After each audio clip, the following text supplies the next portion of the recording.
생활 속 법률 히어로 이승우 변호사의 사건 파일.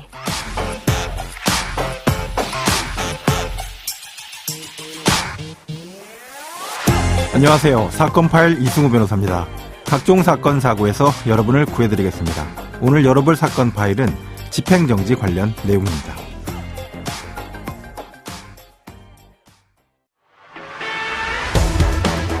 김의철 전 KBS 사장이 해임 처분에 불복해낸 집행정지 신청이 법원에서 기각됐습니다. 사건 파일 오늘 주제는 눈앞에 온 위험을 바로 멈추는 방법, 집행정지와 가처분입니다. 자, 우리들 삶에서 긴박한 권리 침탈의 문제가 발생할 수 있습니다. 그때 우리는 이제 집행정지와 가처분 결정을 이용해서 우선 그 집행을 멈추어야 제대로 나의 억울함을 호소할 기회를 가질 수 있게 됩니다. 자, 오늘 이 중요한 절차에 대해서 행정법 전문 변호사이면서 형사 전문 변호사인 안성훈 변호사와 함께 최대한 쉽게 사례로 설명을 해드리도록 하겠습니다. 안녕하세요, 변호사님. 네, 안녕하세요. 집행정지 전문가 안성훈 변호사입니다. 네. 자, 이제 오늘 전문가라고 하셨으니까 집행정지에 대해서 쉽게 이야기를 해주실 걸 제가 기대할게요. 알겠습니다. 사업하시는 분들은 집행정지에 대해서 이제 많이 이야기를 아마 들어보셨을 것 같습니다. 뭐 그렇지만 또 낯선 분들도 꽤 있으실 것 같고요. 어떤 경우에 집행정지가 문제가 되는지, 집행정지를 진행해야 될지, 아니면 할 수는 있는지, 뭐 이것도 잘 판단이 안 되는, 모르는 분들이 많으실 것 같습니다. 네.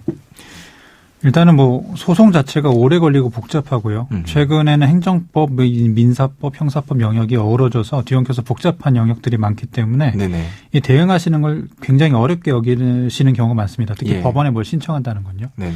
근데 아마 행정처분에 대한 집행정지, 뭐 법원 판결에 대한 집행정지, 네. 효력정지, 가처분 이런 단어들을 많이 들어보셨을 텐데요. 예. 이게 바로 당장 밀어닥치는 위기 상황에서 우리가 법원의 힘을 이용해 절차의 진행을 멈추어두는 제도들이고 이것들을 이용해야만 극복할 수 있는 그런 상황들이 되게 많다는 겁니다. 네네.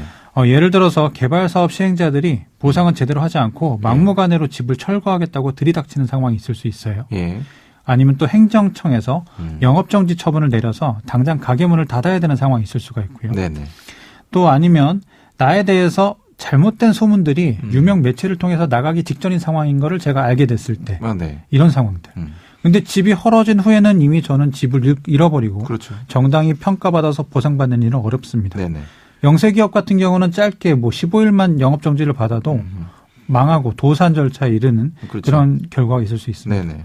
그리고 요즘 같은 시대에는 대중에 한번 잘못된 얘기가 나가버리면 추스릴 수가 없게 됩니다. 거의 불가능하다 봐야 되겠죠. 맞습니다. 이때 바로 법원의 힘을 적절히 빌리면 급박한 위험을 막아낼 수가 있다는 거. 네네. 그리고 우리는 법원으로부터 그 행위를 당장 정지하라는 명령을 받아낼 수 있다는 것을 오늘 강조드리고 싶은데요. 네네. 그 국면에 따라 제도의 이름은 강제집행정지, 집행정지, 가처분 이렇게 다양하지만 저는 급박한 위험을 당장 멈추는 것이다라는 목적이 비슷하기 때문에 이 세 가지를 사례를 한꺼번에 오늘 말씀드리고자 합니다. 네.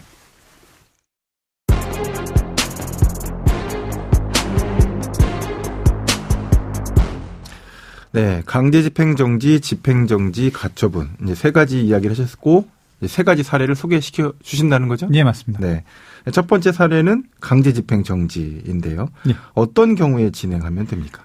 예, 일단 건물인도 소송 판결을 보면 가집행 선고가 붙습니다. 가집행 선고라는 것은 일단 판결이 확정되지는 않았지만 해도 된다, 집행해도 된다라는 이제 판결이거든요. 이 가집행 선고의 이제 가집행의 권한에 비추어서 이제 강제 집행을 할 수가 있는데 이걸 멈추려면 막으려면 법원에서 강제 집행 정지 명령을 받아야 됩니다. 실제 사례를 한번 설명드릴게요. 얼마 전 실제로 의뢰를 받아 처리한 사건인데요. 의뢰인은 도시개발사업 사업장 내에서 집을 가지고 있으셨는데 사업 시행자 측에서 청구한 건물인도 소송에서 1심도 패소하고 2심도 패소하고 대법원 판결만 남겨두고 있는 상황이었습니다.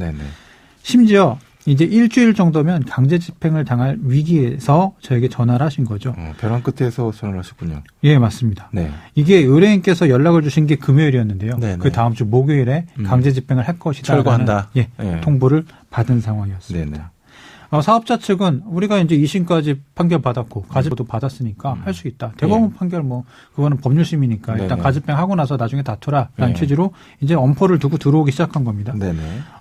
그러다 보니까 저희 법승 변호사들은 이제 발등에 불이 떨어졌습니다. 네네. 왜냐하면 금요일에 신청이 들어왔는데 목요일 안에 결정을 받아야 되니까요. 네네. 그래서 의뢰인에게 일단 다른 방법보다는 강제집행 정지 신청을 해서 한숨을 돌리자라고 제안을 드리고 나서 예. 좀 말씀을 들어보니까 네네. 의뢰인이 이미 항소심에서 강제집행 정지 결정을 받긴 받아봤다는 거예요. 네네. 근데 이때 5천만 원이라는 현금 공탁이 조건으로 걸려 있어서 5천만 원을 낼 돈이 없으니까 네네. 이게 무의로 돌아갔다는 겁니다.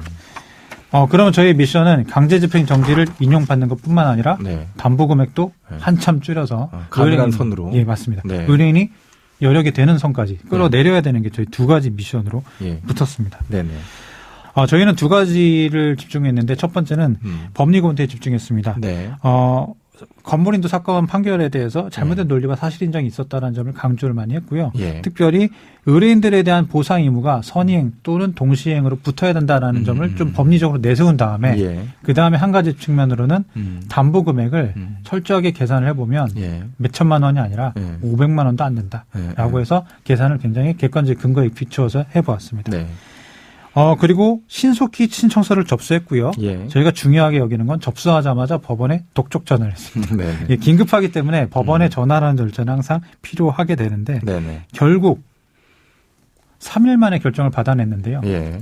이게 좀 3일 만에 결정을 받아낸 걸 저희가 강조하는 이유는 대법원 사건이었기 때문에 그렇죠. 예, 대법원에서 이렇게 신속히 결정해 주는 게 쉽지가 않습니다. 없죠. 절차적으로. 예. 맞아요. 그리고 또 한 가지는 담보가 없는 무담보 결정을 받아냈습니다. 네. 그래서 쉽게 말하면 돈 안 걸어도 되니까 그냥 강제집행 멈춰라 라고 결정을 해 주신 거죠. 의뢰인분이 굉장히 기뻐하셨을 것 같고. 예, 예. 자, 이제 두 번째 사례로 좀 넘어가 볼까요? 이제 행정처분과 관련된 사례에 대한 설명을 좀 해 주시죠. 예, 행정소송법과 행정심판법에서는 네네. 행정소송이나 심판의 결론이 나오기 전에 행정처분을 임시적으로 멈추게 하는 집행정지 제도를 가지고 있긴 한데요. 네네. 이 행정처분은 행정청이 신중하게 고민해서 내려진 처분이라고 보기 때문에 공정력이라는 게 있어서 그러니까 법원에서 취소하기 전까지는 적법하다라고 보는 효력이 있어서 네. 집행정지가 그렇게 잘 인용되는 것은 아닙니다. 사유가 있어야 되겠죠? 예, 맞습니다. 네.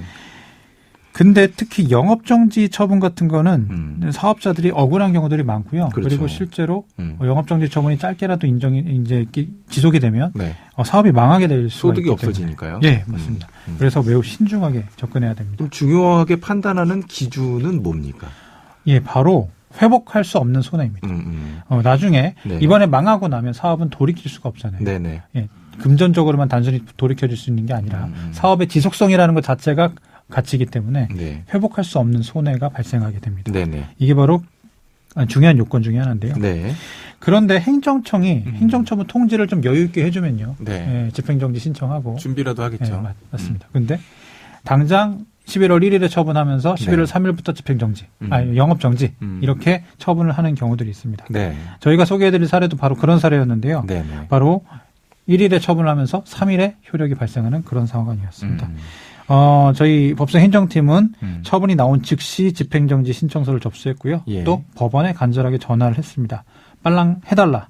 아니면 우리 의뢰인이 망할 수도 있다. 예. 라고 하면 이제 법원에서 좀 서둘러 주는 경향도 있습니다. 네네.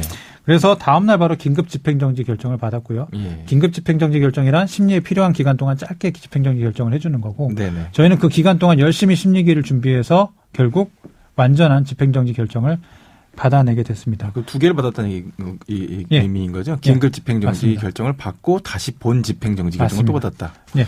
자, 이제 세 번째는 이제 가처분 신청인데요. 올해 뉴스에서 정말 많이 등장했던 단어거든요. 한번 이 내용에 대해서 설명을 좀 해주시죠. 예, 민사집행법은 소송에 들어가기 전에 권리관계에 대해서 임시의 지위를 주는 그런 가처분을 만들어두고 있습니다. 네네. 이 가처분은 상당히 창의적인 가처분이라서 다양한 국면에서 사용이 되고 말씀하셨듯이 요즘에 많이 이슈가 되고 있습니다. 그렇죠. 제가 다룬 사건 중에는 의뢰인에 대해서 확인되지 않은 그런 소문들이나 이런 얘기들이 있는데 유명 매체에서 굉장히 유명 매체에서 기획 있게 취재를 해서 이걸 크게 다루려고 했던 거예요. 네네. 그래서 이제 방송에 나가기 직전에 저희가 가처분 신청을 한 사례였습니다. 예. 지금까지 안성훈 변호사와 함께했습니다. 오늘 말씀 고맙습니다. 예, 감사합니다. 생활 속 법률 히어로 이승우 변호사였습니다. 내일도 사건에서 여러분들을 구해드릴 사건 파일 함께하겠습니다.